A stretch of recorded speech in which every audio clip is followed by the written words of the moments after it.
strawberry namin na Kokomoku. Nakita niyo po with real strawberry bits po siya. With real strawberry bits. Karne pala yung 1 liter. Sarap niya na. Well, mukhang nabiting ka, no? Oo nga eh. Hindi naman sa akin, laki, oh. Gusto mo? Kuha ko straw, pwede naman tayong dalawa dito. Oo. Papalitan natin yung picture nyo ni Mimi doon. Tayong dalawa dito. Yan, dito tayo sa Kokomogu. At kailangan ko na ng pampa-refresh. Yan, paubos na eh, kaya nagre-refill na sila. So, siguro yung 22 ounces lang tayo. Si Aisha daw strawberry, ako ay lychee tayo.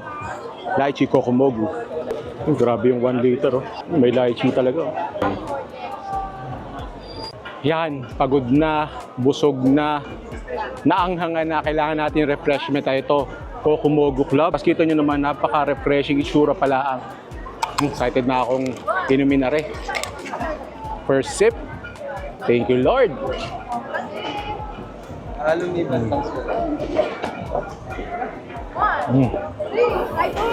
Grabe sarap. Yun ang masasabi ko, very refreshing. Yung sarap ng lychee, yung tamis ng lychee.